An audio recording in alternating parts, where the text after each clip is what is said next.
Hello everyone, welcome to educational world. तो आज की हमारी भारतीय राज्य व्यवस्था की कक्षा होगी, जिसमें हम कुछ प्रश्नों का उत्तर जानेंगे और उनकी संपूर्ण व्याख्या सहित उनको समझेंगे, और ये भी देखेंगे कि किस तरह से एक प्रश्न है उसको किस प्रकार से विभिन्न आयोगों द्वारा पूछा जाता है। तो आपके लिए एक ये अच्छा मौका है, तो आप इससे जितना भी अभी तक आप लोगों ने भारतीय संविधान की कक्षाओं को किया हुआ है, तो उससे आप एक अपना पुनरावलोकन कर सकते हैं, और साथ ही अपनी तैयारी को जो है एक आबाद रूप से आप जांच भी उसकी कर सकते हैं। तो चलिए प्रारंभ करते हैं। जो हमारे आज के प्रश्न रहेंगे उसमें हम भारत का संवैधानिक विकास से कुछ क्वेश्चन को करेंगे और साथ ही देखते भी जाएंगे। तो चलिए, हमारा पहला क्वेश्चन है जिसमें दिया गया है, निम्नलिखित में से किस अधिनियम में कलकत्ता में सर्वोच्च न्यायालय की स्थापना का प्रावधान किया गया था। आपके ऑप्शंस हैं रेगुलेटिंग एक्ट 1773, पिट का भारत अधिनियम 1784, चार्टर एक्ट 1813 और चार्टर एक्ट 1833। तो यहाँ पर जो हमारा सही उत्तर है वो है हमारा रेगुलेटिंग एक्ट 1773। अब देखिए, अगर बेसिकली बात करी जाए कि रेगुलेटिंग एक्ट क्या था, तो सबसे पहले हम अगर मोटे तौर पर समझें तो ये 1773 में पारित किया गया था, जिसके अंतर्गत कलकत्ता में सर्वोच्च न्यायालय की स्थापना का प्रावधान किया गया था, और हमारे जो सर एलिजा इम्पे थे इसके प्रथम न्यायाधीश रहे थे। उसके बाद आगे बात कर लेते हैं, किस अधिनियम में भारतवासियों को अपने देश के प्रशासन में कुछ हिस्सा लेना संभव बनाया गया। तो यहाँ पर हमारे ऑप्शन दिए गए हैं, charter act 1833, charter act 1853, government of Indian act 1858 या फिर इंडियन काउंसिल एक्ट 1861। हमारा सही आंसर है यहाँ पर चार्टर एक्ट 1833। क्योंकि हम जानते हैं कि चार्टर एक्ट जो था हमारा 1833 की धाराओं में सबसे महत्वपूर्ण धारा संख्या थी एक 87 थी, जिसमें ये कहा गया था कि किसी भी भारतीय अथवा क्राउन को देशज प्रजा में धर्म, जन्म, संस्थान या फिर वंशानुक्रम वर्ग में इसमें से किसी भी एक कारणवश कंपनी के किसी स्थान पद पे सेवा अयोग्य नहीं माना जा सकता है।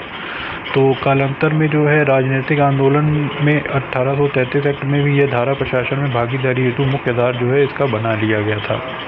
अब हम आगे बात कर लेते हैं, जो हमारे नेक्स्ट प्रश्न होंगे वो ब्रिटिश ताज के शासनाधीन में पारित अधिनियम थे। जैसा कि हमने पढ़ा था कि कुछ हमारी ऐतिहासिक पृष्ठभूमि रही है जब हमारा भारत संविधान बना था, तो उसके कुछ अन्य एक्ट भी थे जिनके आधार पर कुछ पहलुओं को हमारे भारतीय संविधान में जो था समाविष्ट किया गया था। तो उसी के आधार पर ये प्रश्न रहेंगे। तो चलिए प्रारंभ करते हैं। पहला प्रश्न है हमारा, निम्नलिखित में से किस अधिनियम के अंतर्गत भारतीय संविधान परिषद को बजट पर बहस करने की शक्ति प्राप्त हुई थी। तो इसमें हमारे ऑप्शन है भारतीय परिषद अधिनियम 1861, भारतीय परिषद अधिनियम 1892 और भारतीय परिषद अधिनियम 1909 और भारतीय शासन अधिनियम 1919। तो यहाँ पर जो हमारा आंसर रहेगा वो रहेगा भारतीय परिषद अधिनियम 1892, क्योंकि हम जानते हैं कि भारतीय परिषद अधिनियम में कार्यों में वृद्धि के तहत इस में बजट के तहत जो भारतीयों को शक्ति प्रदान करी गई थी, परंतु इसमें अगर देखा जाए तो उनको कोई मतदान का अधिकार नहीं दिया गया था, और इस अधिनियम के तहत कार्यपालिका से प्रश्न पूछने की केवल अनुमति दी गई थी। तो आप जो है उसमें मतदान नहीं कर सकते थे। आगे बात कर लेते हैं। हमारा अगला प्रश्न है, निम्नलिखित में से किस एक अधिनियम द्वारा भारत में संघीय न्यायालय की स्थापना की गई थी। तो संघीय न्यायालय की अगर हम बात करें तो ऑप्शन हमारे पास यहाँ पर दिए रहते हैं, भारतीय परिषद अधिनियम 1861, भारतीय सरकार अधिनियम 1909, भारत सरकार अधिनियम 1919 और डी हमारा है उपयुक्त में से कोई नहीं।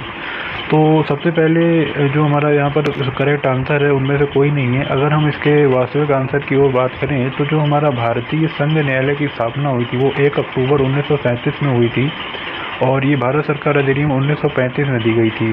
तो जो कि इनमें से कोई भी ऑप्शन जो है हमारा मेन क्वेश्चन के ऑप्शन में नहीं दिया गया था, तो इस वजह से इसमें से हमारा जो ऑप्शन है उपयुक्त में से कोई नहीं होगा। इसके तहत प्रमुख मुख्य न्यायाधीश उस टाइम हमारे सर मॉरिस ग्वेर थे, और इन्हीं के आधार पर ये जो था ये भारत में इस शासन व्यवस्था को लागू किया गया था। तो मैं आपको एक चीज़ ये भी बताना चाहूँगा कि देखिए, मुख्यतः कभी भी अगर आप किसी भी सरकारी सिविल सेवा की या फिर अन्य परीक्षाओं की तैयारी करते हैं, तो पूर्णतः अगर देखा जाए तो किसी भी परीक्षा का प्रारंभिक चरण होता है तो उसमें हमारे ऑप्शनल बेस्ड क्वेश्चन ही ज़्यादातर पूछे जाते हैं। तो उसमें बेसिकली हमें ये देखना होता है कि जो कंसेप्ट हमने पढ़ा हुआ है क्या उस कंसेप्ट के आधार पर वो प्रश्न आया है, और अगर सही मायनों में देखा जाए तो प्रश्न का जो उत्तर है वो हमारे सामने ही लिखा होता है, बट थोड़ा सा मतलब कहा जा सकता है कि कंफ्यूजन करने के लिए या कुछ ऐसी विषमता की स्थिति को पैदा करने के लिए हमारे कई सारे ऑप्शन बिल्कुल मिलते जुलते होते हैं। तो छात्रों को यही सलाह दी जाती है कि वो क्वेश्चन को हल करते समय जो है उसको 2 से 3 बार तक पढ़ें। फिर जो आपके द्वारा एक ज्ञान का संकलन किया गया उसमें जाकर अपना चेक करें कि हमने ये पढ़ा था तो वो किस सन में एग्जैक्ट था। और भारतीय राज्य व्यवस्था में अगर बात करी जाए तो आपको जितने भी अधिनियम हैं उनके सन जितने भी किस किस समय पारित हुए उनका जो शासनकाल है वो भी याद रहना चाहिए, तभी आप इसके जो क्वेश्चन हैं वो ज़्यादातर हल कर पाएंगे। तो देखिए, एक क्वेश्चन जो अभी हम लोगों ने देखा, इसी को उन्होंने दूसरा भी पूछा कि भारत का संघीय न्यायालय निम्नलिखित में से किस वर्ष प्रतिस्थापित किया गया था। तो क्वेश्चन की परिभाषा एक ही रहती है लेकिन उसको पूछने के मायने जो हैं वो अलग अलग कर दिए जाते हैं। तो ये हमें पता ही था कि जो हमारा भारतीय संघ में से निम्नलिखित यहाँ पर ऑप्शन हमारे पास है 1935, 1937, 1946 या फिर 1947। तो हमें पता ही है कि भारत का संघीय न्यायालय जो है निम्नलिखित में से 1937 में था, वो स्थापित किया गया था। अगले प्रश्न की ओर बढ़ते हैं। तो केंद्र में द्वैध शासन किस अधिनियम के अंतर्गत स्थापित किया गया था। तो यहाँ पर ऑप्शन दिए गए हैं 1909 के अधिनियम, भारत सरकार अधिनियम 1919, भारत सरकार अधिनियम 1935 या फिर हमारा जो है भारतीय स्वतंत्रता अधिनियम 1947। तो द्वैध शासन की बात कर रहा है जहाँ पर दोहरे शासन की व्यवस्था का हमें वर्णन करना है। तो ये जो उसका करेक्ट आंसर है वो हमारा होगा भारत सरकार अधिनियम 1935 द्वारा। अब थोड़ा सा इसको देख लेते हैं कि हमारा भारत सरकार अधिनियम 1935 क्या कहता है। इसके अंतर्गत द्वैध शासन में एक नए अखिल भारतीय संघ की स्थापना तथा प्रांतों में द्वैध शासन व्यवस्था को समाप्त करने का प्रावधान किया गया था। और केंद्र में द्वैध शासन के तहत संघीय विषयों को 2 भागों में बांटा जा सकता है, आरक्षित क्षेत्र हैं और हस्तांतरित क्षेत्र हैं। तो जैसा कि आप सभी जानते हैं कि अभी अगर हम मुख्य तौर पर बात करें तो हमारी जो शासन प्रणाली है वो भी हम कह सकते हैं कि 2 भागों में बटी होती है। एक तरफ जो है हमारा केंद्र रहता है और एक तरफ हमारा राज्य रहता है। लेकिन अगर हम संपूर्ण एक मोटे तौर पर ये देखें कि सबसे ज़्यादा जो शक्तिशाली है तो सबसे ज़्यादा हमारी शक्तिशाली केंद्र रहती है, क्योंकि कभी भी कोई भी आपातकालीन स्थिति होगी या फिर आपका युद्ध उद्घोषणा होती है तो उस टाइम पर सारी जो शक्तियाँ हैं वो हमारी केंद्र सरकार के अंतर्गत आ जाती हैं।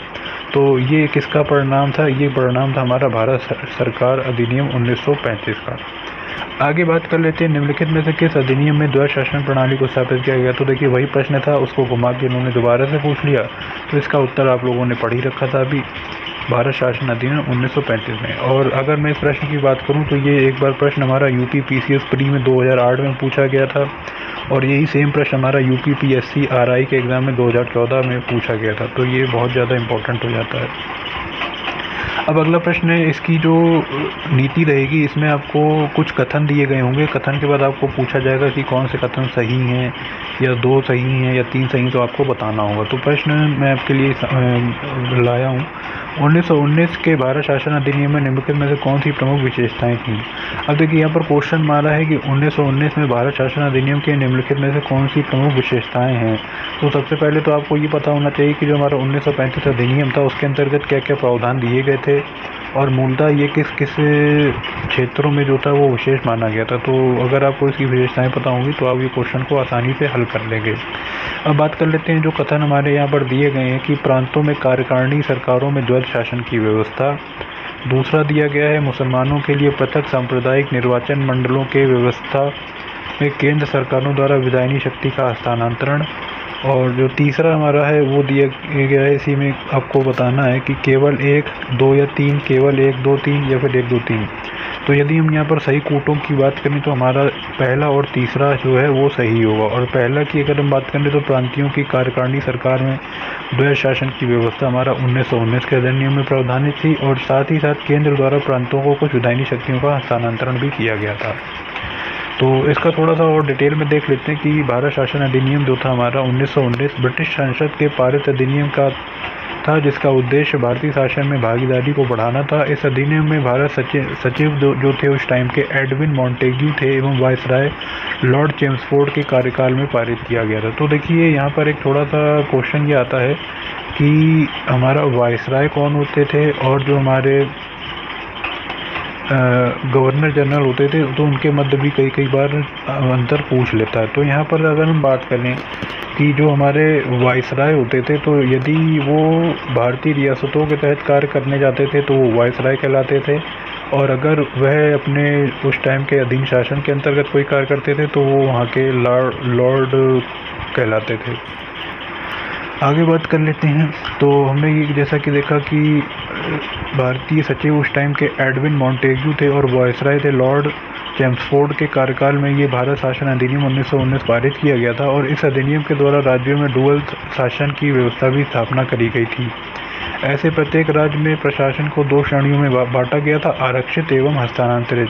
तो देखिए, आरक्षित में बांटने का मतलब यही था कि जैसे अभी भी हम बात करते हैं, तो अगर सूचियों की बात करें तो एक संघ राज्य सूची होती है और एक हमारी राज्य सूची होती है और एक संवर्ती सूची होती है। तो इसमें कुछ स्पेसिफिक आपके जो सब्जेक्ट्स हैं वो डिफाइन रहते हैं कि कौन सी सरकार जो है किस पर कानून बना सकती है। तो उसी प्रकार से उस टाइम पर भी यहाँ पर विभाजन किया गया था, जिसमें आरक्षित और हस्तांतरित विषयों को शामिल किया गया था।